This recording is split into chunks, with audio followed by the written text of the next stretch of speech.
Now, friends, it is the time now for the next session, and our next resource person is Dr. S.P. Thakur. Dr. S.P. Thakur is a school itself. He has served as a principal in Kendriya Vidyalaya Sangathan from 2001 to 2014 and received many awards, including the National Award for 2009 from the then President of India. And after 2014, he has taken voluntary retirement and joined as a director at Cavalry Dham in Lonavala, Pune. And after that, he came back and he had joined Darshan Academy Foundation, Delhi, as an education officer in 2022 and later elevated to the joint director.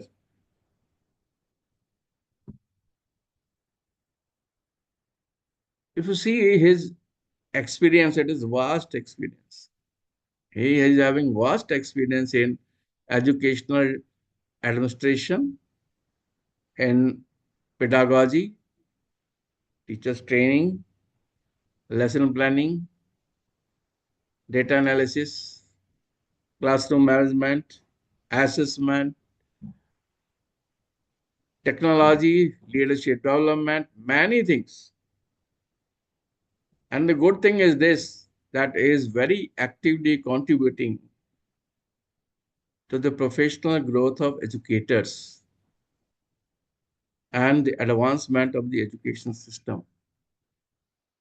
So we are fortunate that today he's with us and he will give us some the pearls of wisdom on a very interesting topic, diversity and inclusivity in education. So welcome to you, sir. The stage is all set for you. And Okay. I hope that we will have some pearls from your collection of wisdom. Thank you, sir. Please welcome. Thank you, Sudha. Can you allow me to share the screen? Please, sir. Please. Yes, sir. Shravana, madam, please remove this. I'm still there. Okay. Yes. Oh, sorry. So sorry. Stop sharing. Stop sharing. Stop sharing. Just a minute. I've requested Hima. It's okay. It's okay? Okay. Okay. Can I share? Please, sir.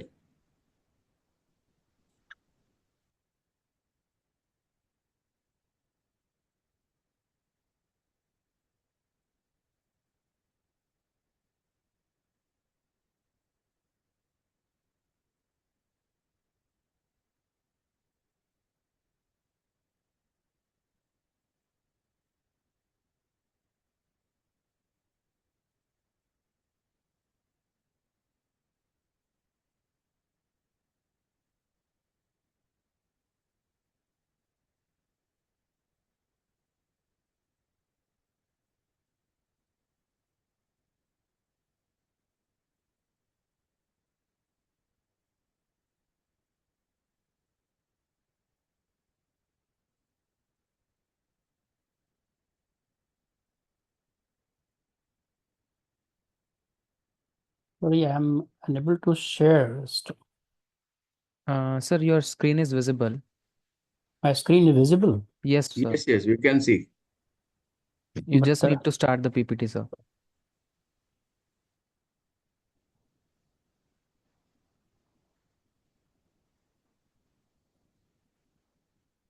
do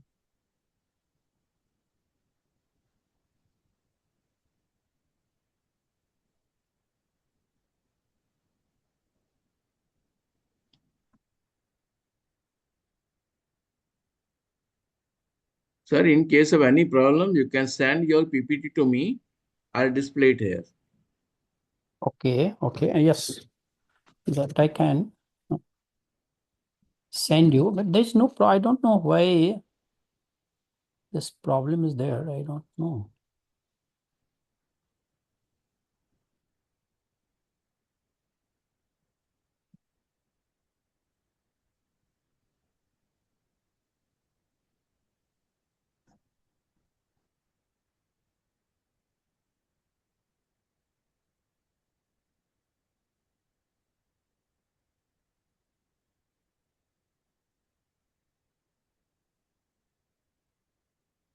Just a minute.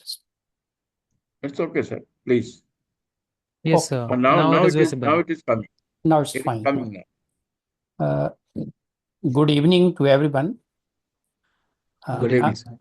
I'm quite thankful to Dr. Sharma and his organization for giving me an opportunity to interact with educators and learn something new. Well, friends, you might have gone through National Curriculum Framework 2023 for school education, and NCF 2023 includes 6 cross-cutting themes. And these cross-cutting themes are values, inclusion, information and communication technology, guidance and counseling, developing sensitivity to and caring for environment, and the 6th one, rooted in India. So inclusion is one of the cross-cutting themes included in NCF 2023. But we cannot have a complete understanding of inclusion without having understanding of diversity. Now, when we talk about diversity in school education, we talk about diverse groups of students in school education. Well, because I have been asked by Dr. Sharma not to cram with PowerPoint slides with contents. That's why I have kept most of the slides vacant, means you will find only 1 or 2 words. Initially, you will have more words, but after that, you will have only 1 or 2 words as per his instruction. But in a lighter vein, we educationists need some kind are just like crutches for us. And if you divide us of those crutches, we feel somewhat physically handicapped. Okay. Well, friend, I would like to keep this presentation on discussion mode. So I would like to understand from you, what understanding do you have about diversity in education? Could you tell me, some of you could share with me your ideas or thoughts? Yes? So, or do you feel this is the last session? Well, if we share our ideas, the session will be further extended. But I assure you that whatever time is given to me, I would like to stick to that. Tell me something about diversity in education that you understand. Sir, as we have we come across with the people who have come from the different region, class, caste, or areas, and that is a part of diversity. I think that is one of the major factor which is a part of diversity, and the different minds, the way they learn, the way they grasp, and the prospect, the vision of the people or the student are different in learning. The way they learn and the reason why they learn, the vision toward the life is different for everyone. I think that is that these are the all factors which are a part of diversity. Hey, wonderful, wonderful. Would anyone like to share more, or should I give my own views? Okay. Let's have a broader picture of diversity, because if you don't understand diversity, then usually you can't understand inclusiveness. Under diversity, you find there are different groups. One is social cultural identities. When I talk about social cultural identities, I mean scheduled castes, scheduled tribes, other backward castes, and minorities. Second is geographical identities, means students from villages, small towns, and aspirational districts. Third is disabilities, including children with special needs, learning disabilities like dyslexia, dyscalculia, dysgraphia, etc., and other learning difficulties. Then fourth one is social economic conditions. Here, social economic condition here, I mind here, I think here, students from migrant communities, low home background, or children in vulnerable situations, the children victims of trafficking, orphans, and urban poor. And the last one, gender, here the gender one. And the gender identities here, I mean here, female, including transgender.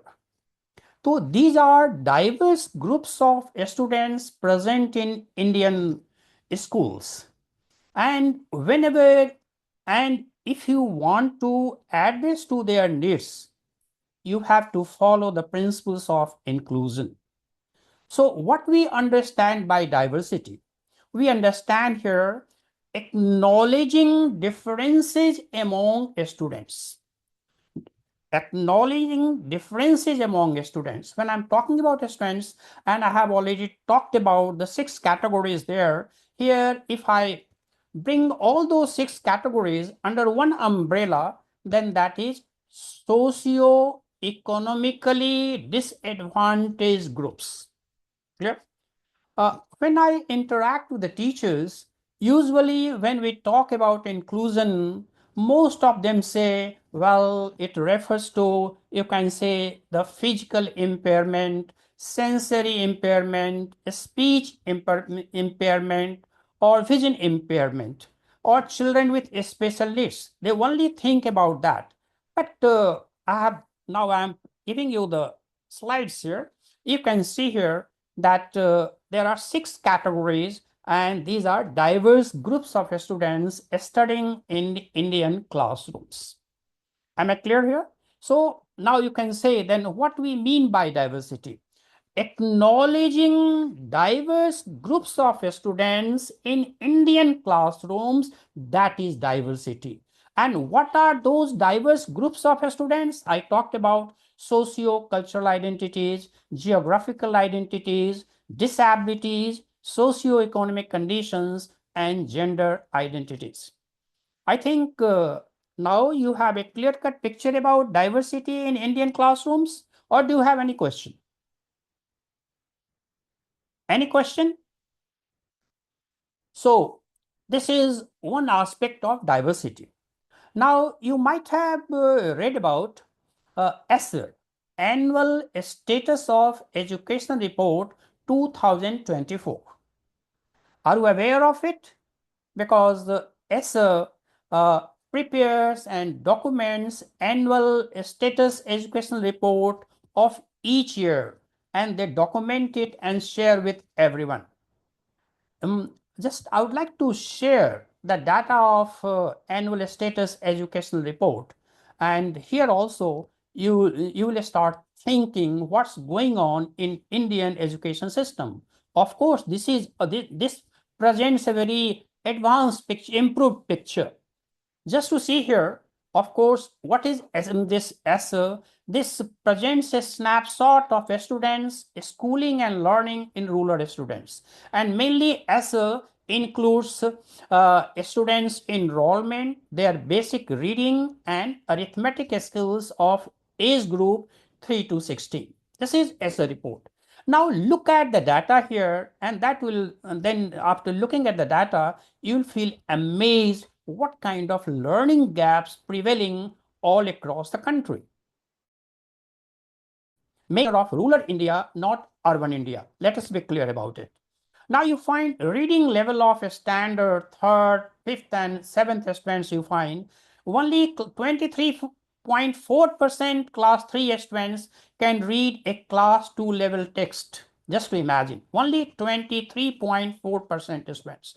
Means remaining you find about 67% students cannot read. This is again presents a diverse picture what kind of learning gaps we have in our education system. Now in class 5th you find only 44.8% students can read class 2 level text, and class 8th you find the 60% students have attained reading level. Don't you find it's a very grim scenario of learning gaps or education system in India? Of course, this is an improved one. When we take the data of data before COVID or during COVID and after COVID, we find this is an improved picture. Likewise, you see here arithmetic skill of a standard third, fifth, and eighth students. Now find only 33.7% students can do two-digit numerical subtraction with borrowing. Imagine, only 33.7% students can do a numerical division problem of 3 digit by 1 digit, and only 44.8% students have basic arithmetic skills. Do you like this kind of scenario? Don't you find this is a very grim scenario of Indian education system in rural India? This is also a kind of, you find diversity. This is also a kind of diversity. And at the same time, I'm sharing with you the economic survey of 24-25. We have total rural schools in India, we have near about 12.24 lakh. And total urban schools, we have 2.54 lakh. And the total population of students from urban and rural India, that is near about 24.8 crore. Now you imagine 24.8 crore, and you find 2.54 lakh students in urban area. So still you find here near about 14 or 15 crore out of 14 and 15 crore students. You see the reading level and their arithmetic skill. So again, here we think about inclusion, how to remove this chasm, how to bridge these learning gaps.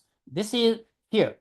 And that's why you find that National Education Policy 2020 or NCF 2023 for school education stresses on from this fundamental literacy and numeracy. There's more and more stress on that. And if we really succeed in achieving the target, now then in the real sense, we follow the inclusive process and we attain inclusiveness in the real sense. Well, friend, any question here? Now only I am presenting before you the diverse group of learners and what kind of learning gaps we find in rural India. Okay, any question, please?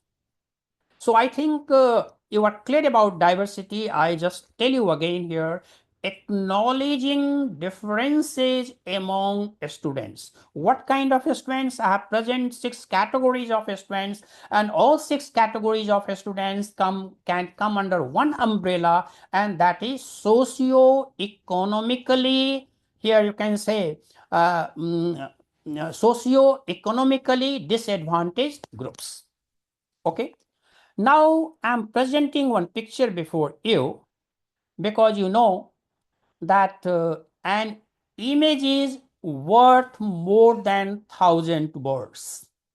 Now look at this image and I want to know your reaction. Does it tell you something about inclusion?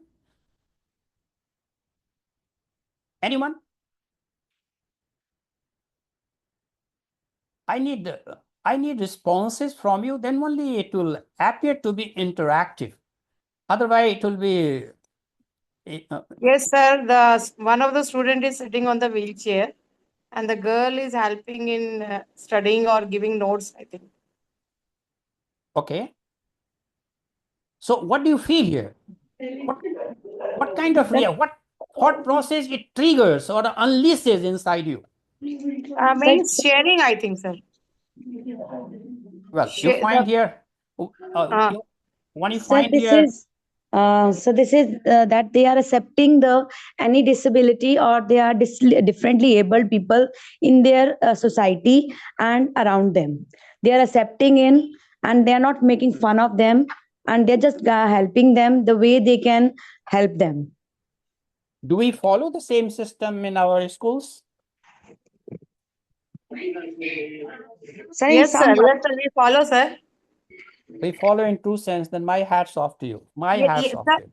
Yes, sir. Actually, we had one child. He was matlab, not able to hear. Then the students who were with them, they were helping a lot, even in completing his notes or in completing making them understand by sign that what is the meaning of that question. Okay, fine. So you find this gives you a picture of one aspect of inclusion. This is not the complete aspect of inclusion. This is one aspect of inclusion, right? So now we are going to talk about inclusion. And here I would like to share with you the appropriate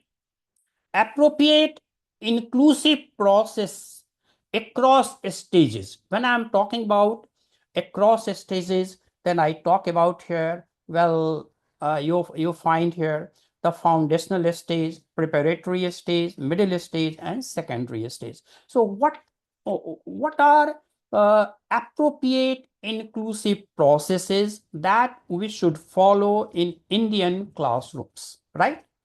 Now,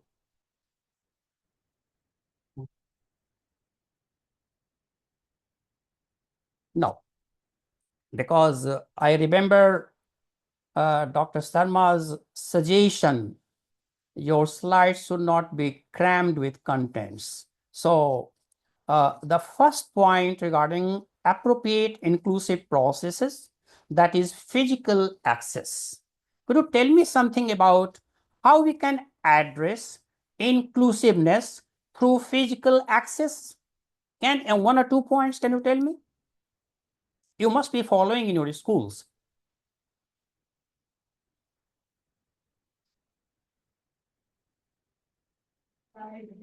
So they are the part of the mainstream classrooms.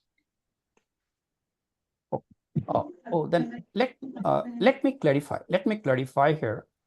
When we talk about how to address inclusion through physical access, the first point is here that ramps Are there. Yes. ramps or barrier-free passage inside the school for physically impaired students or children with special needs.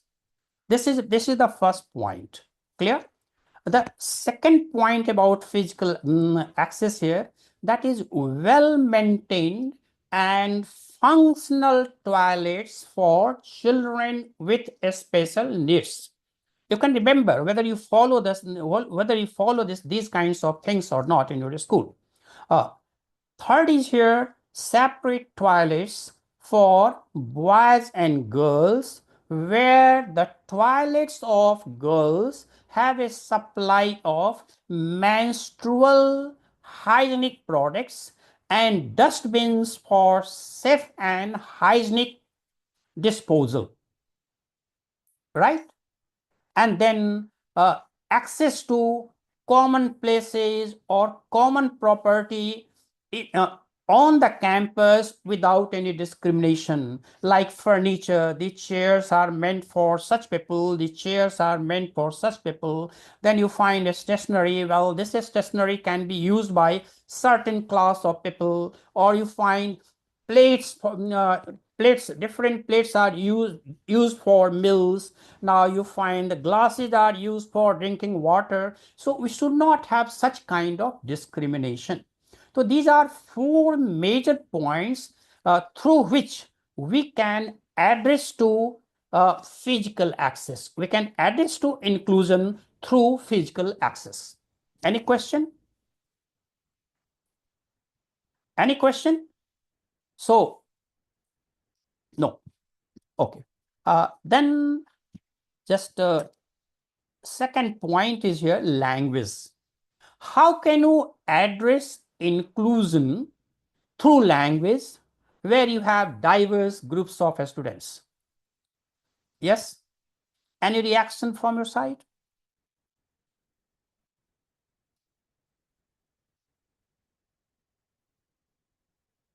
Knowingly, I have not kept any contents on well, let me help you here. Extensive use of home language or familiar language in classroom teaching and curricular material, especially at foundational stage and preparatory stage. Am I clear? The familiar, you might have heard a lot that we should follow a multilingual approach in the class, but mainly for preparatory stage and foundational stage, at least there should be extensive use of home language or familiar language. Am I clear? Even all language, second point, all language with regional variations in accents and vocabulary should be given due respect in classrooms. So these are two major aspects related to language through which you can address inclusiveness in the class. Am I clear? So this is the second part, the language. Any question? No. I think we are a strict follower of behaviorism, where we all like transmission model. A teacher follows the transmission model and we all become passive learners without asking questions in the class. Anyhow, knowingly I'm trying to provoke you so that you could come out with your reaction, with your thought process, and that will certainly enrich my thought process. That's the purpose behind it. Safety. Do you have anything to say about safety? How we can address inclusiveness through safety in classrooms? Come on. Sir, here I want to answer this.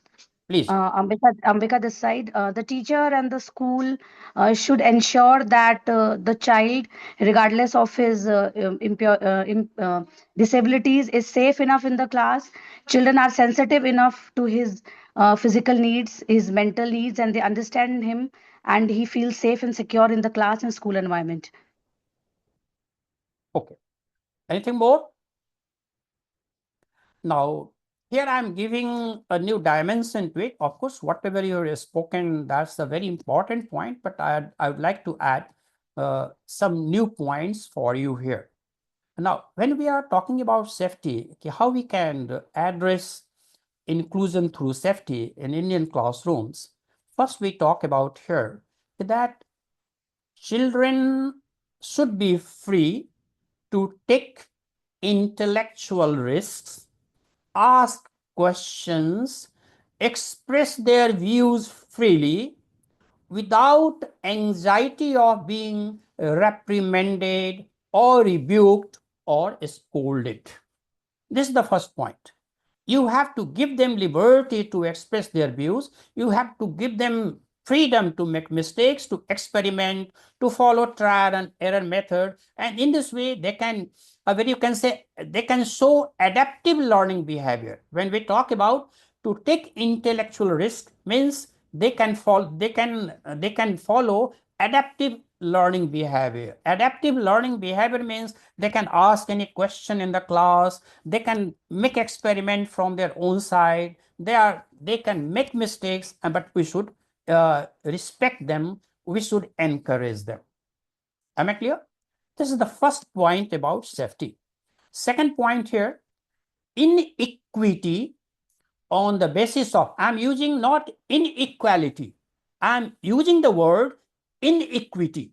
Inequity on the basis of caste, religion, language, economic conditions, physical characteristics, and performance of students should be completely discouraged in Indian classrooms if you wish to follow the principle of inclusion. Am I clear? Now, third point here, bullying, harassing, threatening should be completely stopped, either by students or by teachers. Fourth major point here, the threat or punishment should be banned, should be completely stopped, completely avoided in Indian classrooms. And then the sensitive information about students must be maintained, but such sensitive information regarding the backgrounds of children and other you can say sensitive information about children must not be shared with others. So you find these are different aspects of safety. Do you have any question here? Now I'm asking you a question here. Do you follow inclusive process in the class? Do you allow them to take intellectual risk or show adaptive learning behavior? Do you just, you don't make any, you can say, differences or differentiation on the basis of caste, religion, language, etc. here? Do you promote any kind of bullying or harassing in the class? Do you threat or punish students there? Or do you share any confidential, sensitive information about children with others?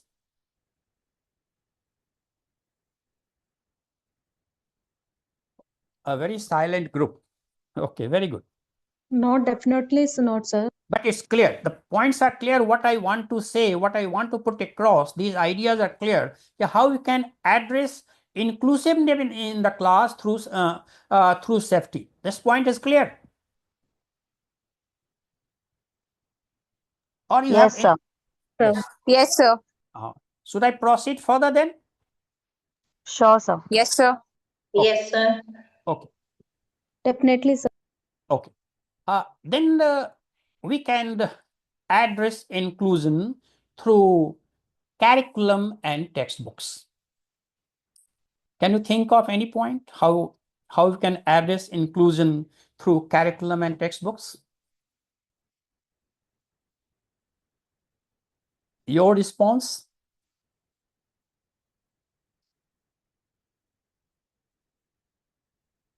No, think.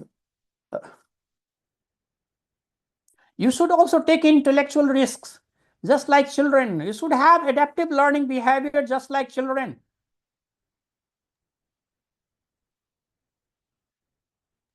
May I, sir? Sure. So maybe it refers to the curriculum which keeps in keeps in mind about the audio learners, visual learners, and all sort of learners, slow learners, keeping their learning capabilities or disabilities in mind. Curriculum can be framed. Okay. I have a few points to share here. What point you have said that I would like to cover under pedagogy, but I have a few points to share here.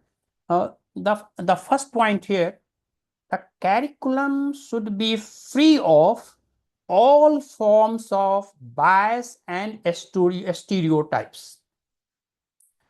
Means material to be included should be relevant and relatable to all communities. Just for example, if there is a lesson on festival, there should not be, you can say, information about festivals being celebrated in North India. There may be information about festivals being celebrated in South India, West India, East India, Northeast India. So this should give a complete picture. Am I clear? So the curriculum should be free from all. Now, if you find there is a lesson or religion, so there should not be talk about one religion. There should be talk about all important religions being followed in India. So in this way, you are free from bias and stereotypes. Clear? Second point here, that images of artworks made by experts from socio-economically disadvantaged groups, clear, should be included to support the contents in all subjects. Am I clear? This is the second major point, that you find here the artworks of experts from different diverse groups of people should be included. And there should be, you can say, depiction of the picture of playground where children of different abilities, backgrounds, gender are playing together. So I have given some examples. So in this way, we can, of course, this is a topic to be discussed further and we need more time for it, but we have time constraint. That's why only I'm trying to highlight the major points, the main points here. So in this way, you can address inclusion through curriculum and textbooks. And now the major point, and that is pedagogy. Now, I have questions from you when I talk about that addressing inclusion through pedagogy. What kind of thoughts come to your mind? Would you like to share your ideas?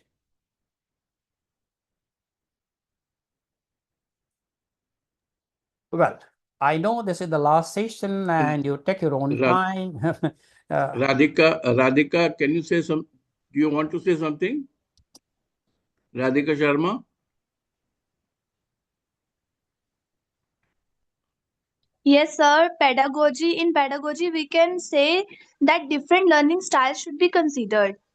Like Okay. other students have different learning styles. They are auditory learners, visual learners.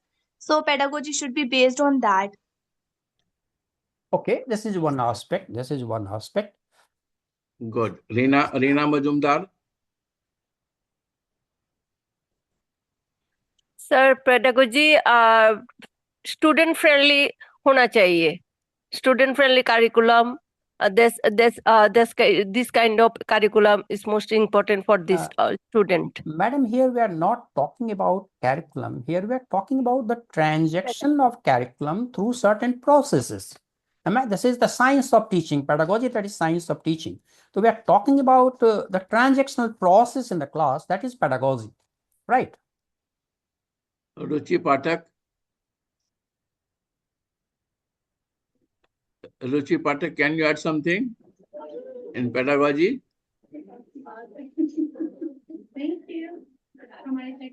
Meenakshi? No issue. Let me share my viewpoints with you. And here I will be a bit more systematic and sequential for better understanding, because we can add this inclusion through pedagogy in a better way. The first point, seating arrangement. Usually what happens in classrooms, students sit with their favorite peer groups throughout the academic session. And as a result, you find many students feel excluded or isolated in the class. So what we should do, being teachers, what we should do here, that a student should be allowed to sit with different peer groups throughout the year, so that they can learn from each other, They could participate in different kinds of learning activities inside the class, outside the class, and no one will feel excluded. No one will feel excluded. So this is one aspect about here the sitting arrangement. Am I clear at this point? Second point here, non-exclusion of students, clear, from the rest in informal settings, just like break, meal times, play. Initially, you have seen that image of that you find one physically impaired child and how two children are trying to take care of them. That is quite informal setting. That's not a formal setting. That is quite informal setting. And we find here how the child must be feeling respected and valued. That is inclusion. So we should try that even during breaks time, during play, we should see here how students of different abilities, different gender, different, you can say, groups, they should mix with each other, interact with each other, and thus they can develop meaningful bonds. Am I clear? Now, third major point regarding pedagogy, and that is here discrimination and exclusion practiced by teachers in the class. Right? Here I would like to further elaborate it. I'm using the word here. I've come across this phrase somewhere. A monolithic culture dominates the classroom dynamics.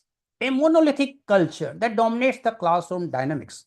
What is that monolithic culture of Indian classrooms? And that is very common in most of the classrooms. We find a teacher enters the class, announces the topic, starts teaching following direct method or in on transmission model, and after completion of the lesson of the topic, a teacher asks a few questions and those questions are answered by bright students, and finally the teachers get wrong information about the effectiveness of the lesson taught by her. Very simple. And here, I think you know about those weak learners feel like Cinderella among the bright learners. You might have read the story of Cinderella, how she was brought up by a stepmother and how she was mistreated. And that's the situation of weak learners. Thus, they are just like Cinderella among the bright learners. And here the question is there that we don't try to think here, is it the right process? Here, just I would like to share a very simple and brief story about common sense, and this will be in a lighter vein. One day, an illiterate father, along with his educated son, went on a camping trip. After reaching the destination, they set up the tent and fell asleep. Some hours later, father woke up his son and asked him, "Look up to the sky and tell what you saw." So see the reply of son. Son, I see millions of stars in the sky.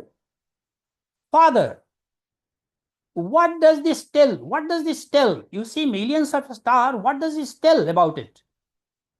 Son, astronomically speaking, there are, I feel here, there are millions and millions of stars and planets in the sky. Now the father could not control his anger and slapped his son very hard and said, "Idiot, you don't see that someone has stolen our tent?" Yes. So education ruins our common sense, right? So question is there in the class, when we, what kind of, I mean to say, when you make this kind of discrimination, we listen to the responses of few students, and then you form an opinion about your effectiveness of your teaching in the class. Do you feel that is justifiable? Here you find just I have been to some English schools in Britain, and there just what kind of techniques they follow for checks for understanding. Please try to understand, because that will be quite handy for you in the class. Checks for understanding. They followed two techniques. One is here thumbs up technique, and the second 5 fingers technique. Thumbs up technique here, now if a child shows this sign thumbs up, it means a child has complete understanding. Second, child moves his thumb sideways. It means the child has understanding but has some questions. And thumbs down, a child has not understood anything. Just to see, within no time, you understand, you come to know about the learning levels of students in the class, and you have 3 groups of students, and then you can make changes in your teaching method in order to address to their needs. This is the thumbs up technique. Now 5 fingers technique. Suppose if you ask a question and simply ask them to show 5 fingers, 4 fingers, 3 fingers, 2 fingers, 1 fingers. If children show 5 fingers, it means they have complete understanding of the lesson. If they show 4 fingers, they are confident enough. I mean, there is something that they want to know, but they are confident enough. Now, if they show 3 fingers, means they have understanding, but some questions. Now, 2 fingers means they have doubts about the topic or lesson, and 5th finger means there is no understanding. So in this way, within seconds, you get the complete picture about the effectiveness of your teaching in the class. And in this way, once you know about the diverse group of learners in this way, you will be in a better position to cater to the needs, and that would be the best principle of inclusion.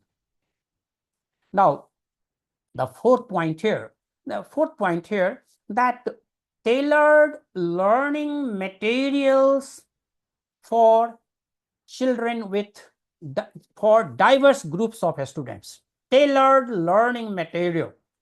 I'm just here I would like to share with, because this is related to pedagogy, some important points here. The science of learning, I'm talking about the recent research here. The science of learning draws on research evidence from education, psychology, and neuroscience, recognizes that learning is a complex process. You all remember, you have to keep in mind, learning is a complex process, and that this process integrates biological, emotional, psychological, then after that behavioral, social, cultural factors. All these factors are essential for learning. And one thing more I would like to share with you here, if you heard about Dr. Oswell, a famous psychologist from America, what he says about learning, the most significant aspect influencing learning is what a learner already knows, ascertain it, identify it, and teach them accordingly. This is the basic principle of inclusion that you should try to follow in the classroom. Usually what we find here, even just I have gone through NCF 2023, they have certain limitations there. Now again, you find there is packaging of curriculum into year levels. rather than we should try to repackage curriculum into proficiency or attainment levels. What I mean to say here is, suppose children are studying in class 4. Now, suppose you find here students are of different proficiency or attainment level there. So you have to identify and address to their needs. But usually what happens? What we think here, well, all students are same. Here we don't follow the principle of equity in the class. And if you don't follow the principle of equity, then in that case, what will happen? Then you are not following the process of inclusion.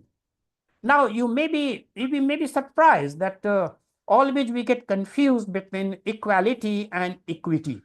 Equality, when you provide quality instruction to all students, this is equality. But when you identify the needs of each student and cater to their needs, this is called equity. When you reach to each student and cater to their needs, that is equity. So if you follow equity in the class, it means you are really following the principle of inclusion. The next point here, early identification and assessment of students who need special attention. Here also, usually I'm telling you in Indian, what is the prevailing situation in Indian classrooms, that usually during the fag end of the session, when the examination is near, at that time we identify certain students, and then finally after that we coach them. But here also we don't follow the real process. Even day-to-day teaching, what we should do here, we should follow 3-tiered approach if you want to follow the principle of inclusion.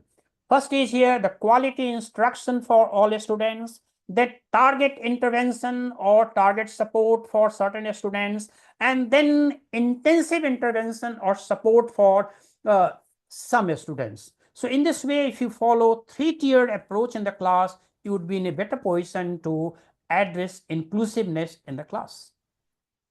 Here also, now we have a very, I'm telling here, the teachers need to be trained about it. There's a difference between low dose tutoring and high dose tutoring.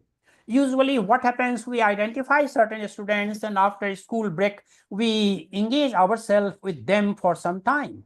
No, if they get high dosage of tutoring. When I talk about high dosage of tutoring, what I mean here, that 30 to 40 minutes at least 3 days in a week in a particular subject if they are weak, or 40 hours in 4 months.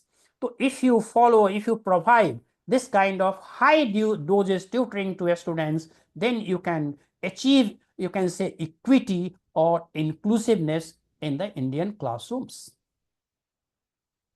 Yes, any question? Now, the next point here, that during games and sports, now certain rules of games should be modified so that children with special needs could play with other students. And when other students play with children with special needs, they try to limit themselves, they try to change themselves accordingly, and they also understand the problems being encountered by children with special needs, and they feel empathy. And here, friends, I will tell you here that teachers must have a compassionate approach in the class. Only you are empathetic, it has got no value. Yes, it has some value, but it doesn't, you can say, fulfill the real aim of it. So you should have a compassionate approach, and you should understand here a very subtle difference between compassion and here empathy. When we talk about compassion, we mean here, yes, sensitivity to those children, their problems, and thinking or making certain strategies to alleviate their problem. So this is two-pronged. Compassionate approach is two-pronged here. One is here sensitivity to their problems, and third, making a strategy to alleviate their problems. Whereas empathy includes only one aspect, that we have sensitivity to their problems. So you should have a compassionate approach in the class in order to follow the principle of inclusion. And the last point under pedagogy here, the children of all genders should be allowed to play together in all stages.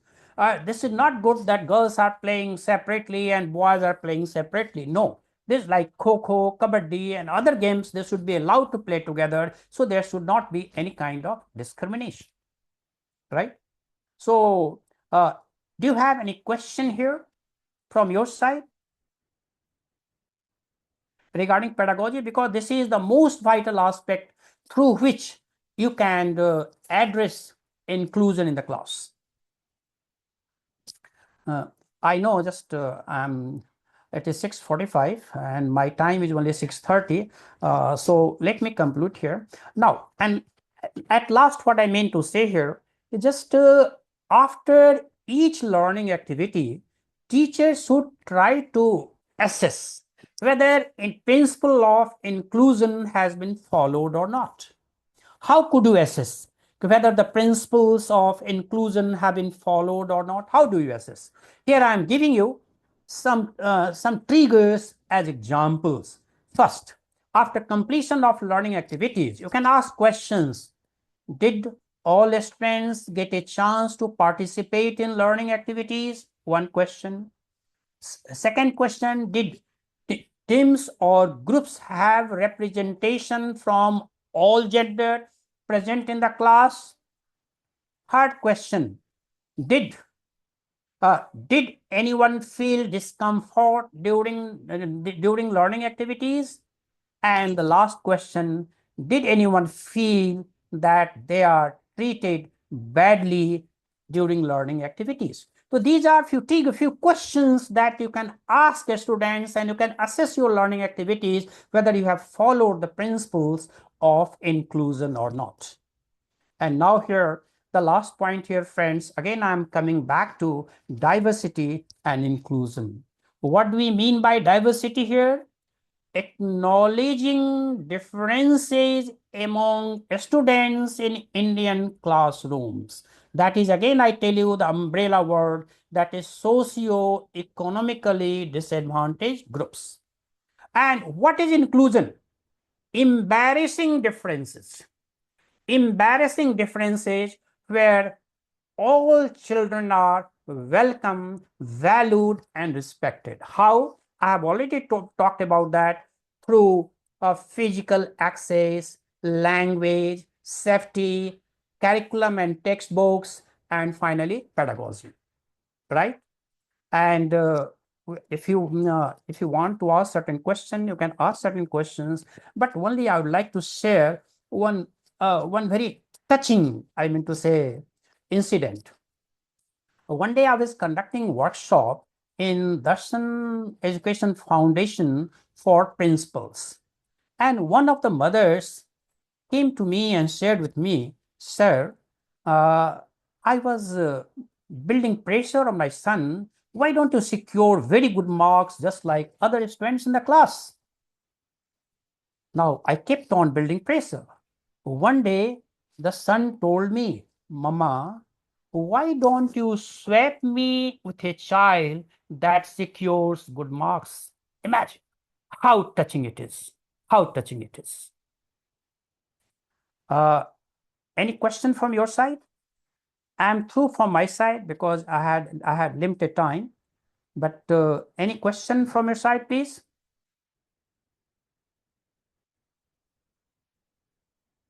Yes, come on. Sir, it is already 6:48. No question. So you are going to give me a cakewalk. I wanted to face a volley of questions. Well, friends, no problem. But at last, what I am going to tell you, please remember, and make it your religion. Don't scold a lily for not being a rose. Thank you. Thank you very much, sir. The only thing I would like to add one or two incidents. Thakur One or two incidents I would like to add. The one is about just before COVID, I was doing a project on the school development index. Okay. It was with Delhi teachers, Right. and I was supposed to select teachers who can simply see certain parameters, whether they are present or not. Right. To my surprise, when I have conducted the interview of the teachers, only 30% teachers could qualify. Okay. I mean, you are talking about a class 3 child cannot read, or class 4 cannot read, or class 8 cannot read. I have seen that they were all graduates with B.Ed, some were MA with B.Ed or M.Ed, but they could not read. So it was the pity condition that I have seen in. Second thing is that I want to say, when I was in Kendriya Vidyalaya JNU campus in 2000, Right. we have conducted a program for this inclusive education Right. at that time, Right. some 24 years back. Mm-hmm. And if you remember, we have taken some blind children and some orthopedically handicapped children. Mm-hmm. And some 10 children were given admission in class 1. Right. Right. Right. Later on, after some 13, 14 years, as a curiosity, I just want to see that what happened to those children. Although I used to visit those children in the middle also, there was, when they were playing, you cannot say that they are blind. Okay. But after 14 years, Right. when I went there to see what is their progress, I came to know that they all were passed class 10 Good. in more than 60% marks. Good. And 2 or 3 children have got more than 75% marks. Okay. So they were doing wonderfully well. So the only thing is, I'll say one thing to our teachers is that they need love. And as you have rightly said, Lily and Rose, don't try to make Lily a rose. It is not possible. Right. Right. So thank you very much for such a interactive session.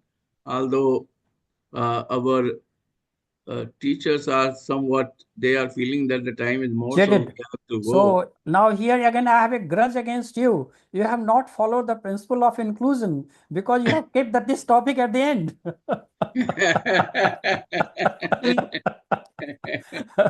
So we'll try that next time. We'll put something in cross-cutting themes. Okay. Right. Right. Then it will. So, sir, thank you very much. Thank you, sir. Thank you, sir. Thank you very much for a gracious presence.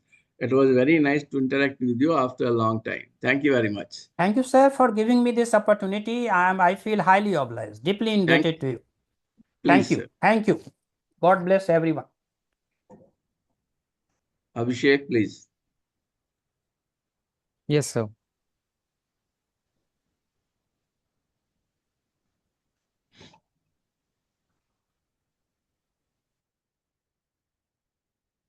Should I exit? Yes, sir.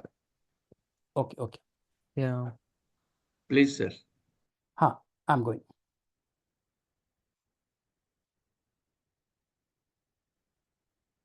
Just a minute. Sure, sir.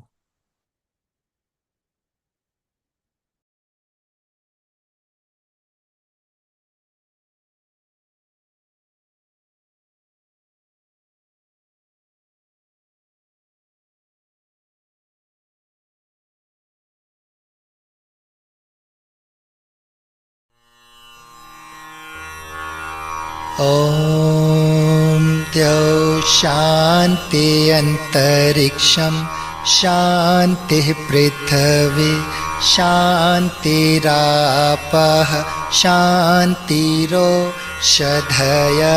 शान्तिः वनस्पतयः शान्तिर्विश्वे देवा शान्तिर्ब्रह्म शान्तिः सर्वगं शान्तिः शान्तिरेव शान्तिः सामा शान्तिरेधि ॐ शान्तिः शान्तिः शान्ति